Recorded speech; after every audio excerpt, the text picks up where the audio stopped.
నిన్న ఉదయం మక్తల్ మున్సిపాలిటీలో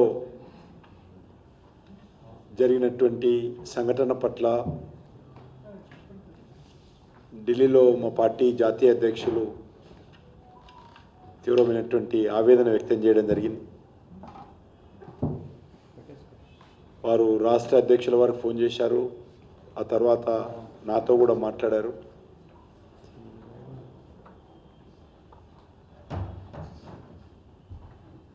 కాంగ్రెస్ పార్టీ వివరించినటువంటి తీరు, రాష్ట్ర ప్రభుత్వం స్పందించినటువంటి విధానం ఏదైతే ఉన్నదో చాలా దుర్మార్గంగా ఒక మక్తలే కాదు తెలంగాణ వ్యాప్తంగా మా రాష్ట్ర అధ్యక్షుల వారు చెప్పినట్టు దుర్మార్గంగా వివరించడం జరిగింది. ఈరోజు మనం చూస్తూ ఉన్నాము, విచ్చలవిడిగా ఇంటింటికి ఇచ్చినటువంటి డబ్బు కాకుండా పోలింగ్ బూత్ల వారీగా ఓపెన్గా పోలీసుల ముందు, అధికారుల ముందు, పోలింగ్ బూత్ లోపల, పోలింగ్ బూత్ బయట మా పార్టీ తరఫున మేము పోలింగ్ బూత్ ఆఫీసర్ కానీ పోలీస్ అధికారులకు కానీ ఎవరికి కంప్లైంట్ చేసినా రాష్ట్ర ఎన్నికల కమిషన్ నుంచి కానీ పోలీస్ నుంచి కానీ ఏ రకమైనటువంటి స్పందన లేదు. అసలు స్టేట్ ఎలక్షన్ కమిషన్ అనేది ఉన్నదా? వాళ్ళు రూపకల్పన చేసినటువంటి విధి విధానాలు అమలు చేస్తున్నారా? అటువంటి లేదు. ఎందుకంటే కాంగ్రెస్ పార్టీ ప్రభుత్వము, బీఆర్ఎస్ పార్టీ లేదా కాంగ్రెస్ పార్టీ బీఆర్ఎస్ పార్టీ రెండు కూడా డబ్బులను నమ్ముకున్నారు. డబ్బులను నమ్ముకొని ఎలక్షన్స్లో వివరించిన విషయాన్ని మనం చేస్తూ ఉన్నాను. వాళ్ళు ప్రజల్లో తిరిగిన తర్వాత కాంగ్రెస్ పార్టీ పట్ల వ్యతిరేకత, బీఆర్ఎస్ పార్టీ పట్ల స్పందన లేకపోవడము, ఈరోజు వాళ్ళు డబ్బును నమ్ముకొని మరి ఈరోజు చాలా దుర్మార్గంగా వివరించారు. భవిష్యత్తులో ఎవరైనా ప్రతిపక్ష పార్టీలకు సంబంధించి సేవాభావనతో రాజకీయాలకు వచ్చే పరిస్థితి లేదు. కౌన్సిలర్ ఎలక్షన్స్లో కూడా ఓటుకి 20,000, 10,000, 5,000, 3,000 ఇస్తే ప్రజాస్వామ్య వ్యవస్థ ఏ రకంగా ఉంటుంది? ఏ రకంగా మనము మున్సిపాలిటీలో ఒక కౌన్సిలర్గా, కార్పొరేటర్గా ప్రజలకు సేవ చేయగలుగుతాము? చాలా దురదృష్టకరమైనటువంటి సంఘటన. ఈరోజు భారతీయ జనతా పార్టీకి సంబంధించి అనేక కంప్లైంట్లు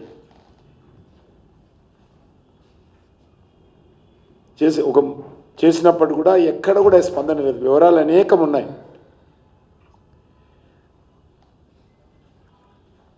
అయినప్పటికీ కూడా ఇంత దౌర్జన్యము, అధికార దుర్వినియోగము, విచ్చలవిడిగా పంపిణీ చేసినప్పటికీ కూడా డబ్బులు భారతీయ జనతా పార్టీ మంచి ఫలితాలను ఈ ఎలక్షన్స్లో సాధిస్తాము. ఆ రకమైనటువంటి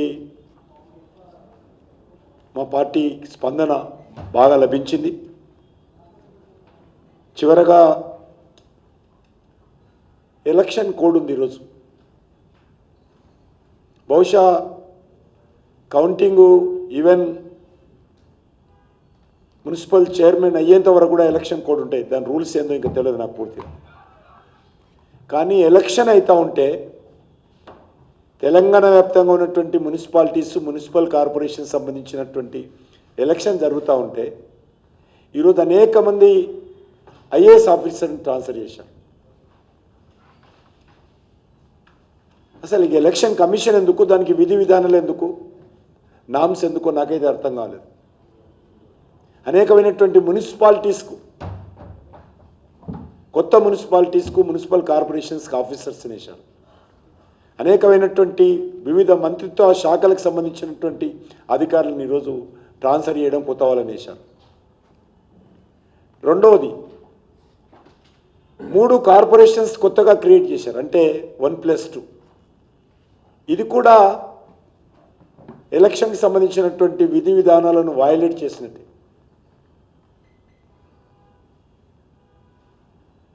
ఈరోజు అనేకమైనటువంటి మున్సిపాలిటీలను మేము తిరుగుతున్నప్పుడు, ఎన్నికల ప్రచారంలో తిరుగుతున్నప్పుడు, ఐసోలేటెడ్ విలేజెస్ మున్సిపల్ హెడ్ క్వార్టర్గా చాలా దూరం ఉన్నటువంటి గ్రామాలను కూడా ఈరోజు మున్సిపాలిటీలో కలిపారు. ఆ గ్రామాలలో ఉన్నటువంటి పేద ప్రజలకు అనేక రకాలుగా అన్యాయం చేస్తుంది ప్రభుత్వం. జీ రామ్జీ పథకం, ఉపాధి హామీ పథకం మున్సిపాలిటీలో కలవడం ద్వారా వాళ్ళు కోల్పోతారు. పట్టణ ప్రాంతాల్లో ఏ రకమైనటువంటి ఉపాధి అవకాశాలకు సంబంధించినటువంటి ప్రత్యేక పథకాలు లేవు. కేంద్ర ప్రభుత్వానికి సంబంధించి ఈరోజు చాలా పేదలకు ఉపయోగపడేటువంటి ఉపాధి హామీ పథకం గ్రామాల్లో ఇంప్లిమెంట్ అవుతుంది. వాటన్నిటిని తీసుకొచ్చి ఏ రకమైనటువంటి ప్లానింగ్ లేకుండా, ఆర్థిక వనరుల సమీకరణ లేకుండా, సమగ్రమైనటువంటి కార్యాచరణ ప్రణాళిక లేకుండా, అవసరం ఉందా లేదా చూడకుండా ఇష్టారాజ్యంగా గ్రామాలను కలిపారు. ఈరోజు మన కొత్తగా 2 కార్పొరేషన్స్, జిహెచ్ఎంసీతో పాటు మరో కొత్త 2 కార్పొరేషన్స్ హైదరాబాద్ చుట్టుపక్కల ఉన్నటువంటి ప్రాంతాలను కలిపి ఈరోజు 3 కార్పొరేషన్స్గా నోటిఫికేషన్ ఇచ్చారు మళ్ళీ. ఎందుకంటే జిహెచ్ఎంసీ నుంచి కొన్ని డివైడ్ చేసి, గతంలో ఉన్నటువంటి జిహెచ్ఎంసీకి సంబంధించినటువంటి కొన్ని డివిజన్స్ను విభజించి 3 కార్పొరేషన్స్గా డివైడ్ చేయడం జరిగింది. ఇది 2007లో ఇక్కడ జిహెచ్ఎంసీ ఏర్పడింది, greater municipal corporation of Hyderabad. 650 square kilometres ఉన్నటువంటి జిహెచ్ఎంసీ ఈ 3 కార్పొరేషన్స్ కలిపితే 2053 స్క్వేర్ కిలోమీటర్స్గా పెంచడం జరిగింది. వాళ్ళు ఎంతసేపు ఈ కార్పొరేషన్స్ పెంచుకుందాము అనేటువంటి ఆలోచనే తప్ప కార్పొరేషన్లో ఏ రకంగా మౌలిక వసతులు కలుపుతామనేటువంటి ప్లానింగ్ లేదు ఈ ప్రభుత్వానికి. ఇది కోర్ ఏరియాకి సంబంధించినటువంటి ప్రాంతాలలో ఈరోజు రోడ్లు పాడైపోయి డ్రైనేజ్ ఓవర్ఫ్లో అవుతుంది. జూబ్లీహిల్స్ లాంటి ప్రాంతంలో మీరు ఎలక్షన్లో మనం తిరుగుంటారు, ఎంత భయంకరంగా రోడ్డు డ్రైనేజ్ ఓవర్ఫ్లో అవుతుంది. వర్షం వస్తే కాలు తీసి కాలు పెట్టినటువంటి పరిస్థితుల్లో ఈరోజు కోర్ ఏరియా ఉంటే దాన్ని 650 స్క్వేర్ కిలోమీటర్స్ నుంచి తీసుకెళ్ళి 2053 స్క్వేర్ కిలోమీటర్స్గా మీరు మారిస్తే అర్థం పర్థం లేకుండా కనీసము 10 మందితో చర్చిద్దాము, ప్రజాభిప్రాయ సేకరణ చేద్దాము, ప్రజలకు మేలు జరిగే విధంగా చర్యలు తీసుకుందాము. ఇందులో రాజకీయాలు లేవు. అది కూడా రాజకీయాలు లేనప్పుడు కొద్దిగా చర్చించి చేస్తే బాగుండేది, కానీ అది కూడా చేయలేదు ఎక్కడ కూడా. అంతేకాదు డివిజన్స్ ఈరోజు ఏర్పాటు చేశారు. ఒక డివిజను 1/2 స్క్వేర్ కిలోమీటర్ ఉంటే ఒక డివిజన్ ఈరోజు హైదరాబాద్లో ఒకటి 80 స్క్వేర్ కిలోమీటర్స్ ఉంది. 1/2 స్క్వేర్ కిలోమీటర్స్ నుంచి 80 స్క్వేర్ మీటర్స్కి ఒక్కొక్క డివిజన్ తేడా ఉంది. ఇంత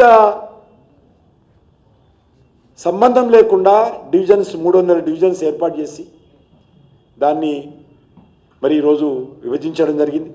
అంతేకాదు సెన్సస్ నోటిఫికేషన్ వచ్చింది. సెన్సస్ అందించినటువంటి నోటిఫికేషన్ వచ్చిన తర్వాత రెవెన్యూ గ్రామాలు కానీ వార్డులు విభజన చేయకూడదని దేశమంతా కూడా రాజ్యాంగం ప్రకారం, కాన్స్టిట్యూషన్ ప్రకారం నోటిఫికేషన్ ఇచ్చింది. ఇచ్చిన తర్వాత ఈరోజు గజ్వేల్, నల్లగొండ, హైదరాబాద్ 3 కార్పొరేషన్స్ విభజించడం జరిగింది. ఇది పూర్తిగా చట్ట వ్యతిరేకం. ఈ నిర్ణయం ఏదైతున్నదో సెన్సస్ అనేది రాజ్యాంగబద్ధంగా జరిగేటువంటి ప్రక్రియ. ఆ ప్రక్రియకు సంబంధించిన నోటిఫికేషన్ ఇచ్చి వాళ్ళు యూనిట్స్ ఏర్పాటు చేస్తారు. ఆ యూనిట్స్ ఏర్పాటు చేసిన తర్వాత ఎక్కడ కూడా రెవెన్యూ గ్రామాలు కానీ ఎక్కడ కూడా వార్డుల యొక్క పరిధి బార్డర్ కానీ మార్చడానికి వీల్లేదు. కానీ నిస్సిగ్గుగా దేశంలో ఎక్కడ కూడా జరగలే, ఒక తెలంగాణలోనే ఈరోజు నేను కనుక్కున్నాను దేశంలో ఎక్కడైనా జరిగిందని. ఎక్కడ కూడా జరగడం లేదు. ఒక గ్రామ పంచాయతీ పరిధి పెంచలేదు, ఎక్కడ కొత్తగా ఒక రెవెన్యూ గ్రామ పంచాయతీ మార్చలేదు, ఒక జిల్లా పరిధి మార్చలేదు. ఎక్కడ కూడా తెలంగాణలో నిస్సిగ్గుగా ఈ ప్రభుత్వము హైదరాబాద్ జిహెచ్ఎంసి, కొత్తగా వచ్చినటువంటి సైబరాబాదు, కొత్తగా వచ్చినటువంటి మల్కాజిగిరి, అదేవిధంగా గజ్వేలు, నల్గొండ, ఇక్కడ ఈ యొక్క మున్సిపాలిటీలో అనేకమైనటువంటి కొత్త గ్రామాలను వార్డులను మార్పులు చేర్పులు చేయడం జరిగింది. దీనిపైన ప్రభుత్వం ఏమాత్రం ఈ యొక్క ఫ్రీ చేయడం జరిగింది. 31 డిసెంబర్ 2025 తర్వాత ఏ మార్పు చేయకూడదని చెప్పి సెన్సస్ సంబంధించినటువంటి డైరెక్టర్ జనరల్, ఆ సంస్థ రాజ్యాంగబద్ధమైనటువంటి సంస్థ, అది హోమ్ మినిస్టర్ ఉన్నప్పుడు కూడా విశేషమైనటువంటి అధికారులు ఉన్నటువంటి సంస్థ అది. ఆ సంస్థ నోటిఫికేషన్ ఇచ్చింది. మళ్ళీ ఇప్పుడు నోటిఫికేషన్ ఇచ్చిన తర్వాత ఈరోజు మార్చుకున్నారు. వారు చెప్పారు ఏదైనా మార్పులు చేర్పులు ఉంటే ఆ మార్పులు మే 2027 దాకా మార్చడానికి వీలేదు. మళ్ళీ ఇప్పుడు ఏ రకంగా మార్చారో అర్థం కావడం లేదు. అంతేకాదు ఈరోజు మనం చూసాం మున్సిపాలిటీస్ కూడా కొన్ని ఓఆర్ఆర్ బయట ఉన్నాయి గ్రామాలు కార్పొరేషన్లో, కొన్ని ఓఆర్ఆర్ లోపల ఉన్నటువంటివన్నీ ఎక్స్క్లూడ్ చేశారు.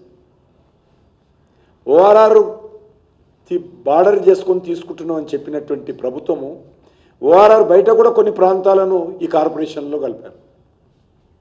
ఓఆర్ఆర్ లోపల ఉన్నటువంటి కొన్ని ప్రాంతాలను కూడా ఎక్స్క్లూడ్ చేయడం జరిగింది. నేను అర్థం చేసుకోగలుగుతా. ఎయిర్పోర్ట్ తీసేశారు కార్పొరేషన్ నుంచి, బిహెచ్ఎల్ తీశారు, అదేవిధంగా ఇక్రిసాట్, ఈ మూడు ఆర్గనైజేషన్స్ని పక్కన పెట్టారు. జిహెచ్ఎంసీ పరిధిలోకి తీసుకురాలేదు. దానికంటే కొన్ని ఇష్యూస్ ఉండొచ్చు. కానీ ఓఆర్ఆర్ బార్డర్ తీసుకున్నటువంటి మేము కార్పొరేషన్ ఏర్పాటు చేస్తున్నాం అని చెప్పి దాన్ని ఈరోజు 3గా మార్చి, మరి అది కూడా ఒక పద్ధతి లేకుండా కలిపారు. ఈరోజు నేను ఒకటే అడుగుతాను, జిహెచ్ఎంసీ ఉంది ఇది ఇప్పుడు మనం ఉండేటువంటిది, దీన్ని కొత్త ప్రాంతాలు కలవాల్సిన అవసరం ఉంది. మీరు డివైడ్ చేసినప్పుడు సమానంగా చేస్తే బాగుంటుంది కదా. కానీ మజ్లిస్ పార్టీ ఒత్తిడి మేరకు రాజేంద్ర నగరు, మహేశ్వరానికి సంబంధించినటువంటి మజ్లిస్ డామినేటెడ్ ఏరియా ఎంత తెచ్చి సెంటర్లో కలిపారు, మెయిన్ కోర్ జిహెచ్ఎంసీలో కలిపారు. ఇప్పటికే జిహెచ్ఎంసీ కనీస సౌకర్యాలు కల్పించలేకపోతూ ఉంది. నేను గతంలో అనేకసార్లు చెప్పడం జరిగింది, తెలంగాణ రాష్ట్రానికి ఈ జిహెచ్ఎంసీ నుంచే, జిహెచ్ఎంసీ గ్రేటర్ పరిధి నుంచే 70% రెవెన్యూ వస్తుంది. అటువంటి జిహెచ్ఎంసీ 2 ప్రధానమైనటువంటి సంస్థలు ప్రజలకు పౌర సహకారం కల్పిస్తారు. ఒకటి జిహెచ్ఎంసీ మున్సిపల్, ఒకటి వాటర్ వర్క్స్, డ్రైనేజ్ కానీ వాటర్ వర్క్స్ కానీ చేస్తారు. ఈ 2 సంస్థలు కూడా ఈరోజు ఆర్థిక సంక్షోభంలో ఉంది. ప్రభుత్వము జిహెచ్ఎంసీ మీద పెత్తనం చేయడము, జిహెచ్ఎంసీ ఏరియాలో ఆర్ఆర్ ట్యాక్స్ వసూలు చేయడము, జిహెచ్ఎంసీ పరిధిలో పర్మిషన్స్ కావాలన్నా, కట్టిన తర్వాత ఎన్ఓసీలు కావాలన్నా, లేక ల్యాండ్ యూజ్ మార్పులు చేసుకోవాలన్నా కూడా ఖచ్చితంగా ఆర్ఆర్ ట్యాక్స్ చెల్లించుకోవాల్సిన పరిస్థితి వచ్చింది. బెంగళూరులో 12% ఉంటే ఇక్కడ ఒక్కొక్క దగ్గర 30% కూడా అవుతుంది ట్యాక్స్. ఎందుకంటే బెంగళూరు ఆదర్శంగా తీసుకున్నారు వీళ్ళు. అక్కడ 12% ఉంది, ఫిక్స్డ్ రేట్ ఉన్నది. ఇక్కడ 12 నుంచి 30% దాకా వేరియేషన్ చేస్తుంటుంది ట్యాక్స్. ఆ రకంగా వేరియేషన్ చేస్తూ వ్యక్తులను బట్టి, మనుషులను బట్టి, ల్యాండ్ను బట్టి ట్యాక్స్ పెరుగుతుంది దగ్గర. కాంగ్రెస్ పార్టీ ఓటేసిన పాపానికి మనం భరించాలి, తప్పదు. ఇంకా 2 సంవత్సరాలు 2.5 సంవత్సరాలు భరించాలి మనం. ఈ ట్యాక్స్ కడితేనే ఉండాలి మనం. కానీ ఒకటే కోరుతా ఉన్నాను,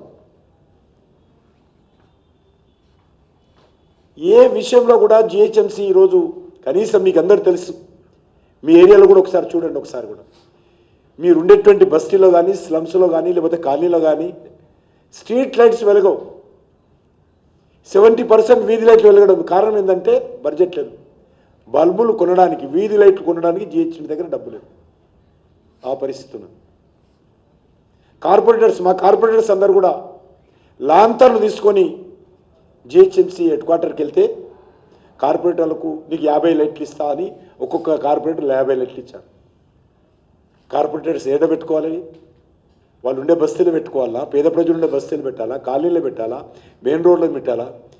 1000 బల్బులు కావాల్సి ఉంటే 50 బల్బులు ఇస్తే 50 వీధి లైట్లు కాలిపోయిన బల్బుల దగ్గర కొత్తవి పెట్టడం కోసం, రిప్లేస్ చేయడం కోసం 50 ఇచ్చారు.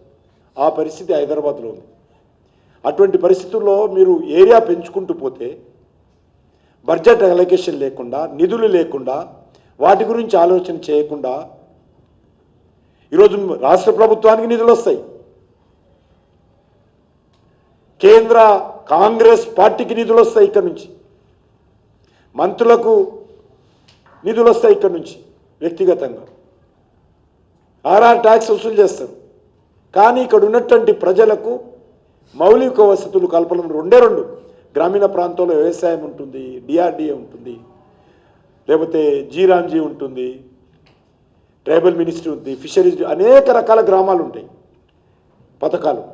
ఇక్కడ ఉండేటువంటి 2 ప్రధానమైనటువంటి సంస్థలు జిహెచ్ఎంసీ, మెట్రో వాటర్. ఈ 2 కూడా నిధుల కొరతతో ఇబ్బంది పడతా ఉంది. చిన్న వర్షం పడ్డదంటే రోడ్ల మీద వాటరు ఫ్లో అవుతుంది. ఇదేది చూడకుండా ఉల్టా నేను మూసి ప్రక్షాళన చేస్తా, బెస్ట్ చేయాలని నేను కూడా సపోర్ట్ చేసిన, మా పార్టీ తరఫున కూడా మూసి ప్రక్షాళన చేయాలని కోరుకున్నాం. మంచి పని చేస్తే ఎవరైనా సపోర్ట్ చేస్తారు. కానీ చేతిలో చిల్లి గవ్వలేదు. కనీసం రోడ్లలో ఈరోజు 50% శానిటైజేషన్ సిబ్బంది లేదు.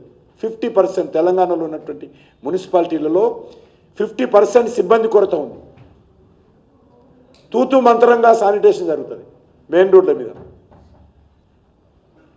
శానిటేషన్ సిబ్బంది తక్కువగా ఉందా లేదా చెప్పాలి ఈరోజు ముఖ్యమంత్రి, ఎందుకంటే ఆయన మున్సిపల్ మినిస్టర్. ఆయన్ని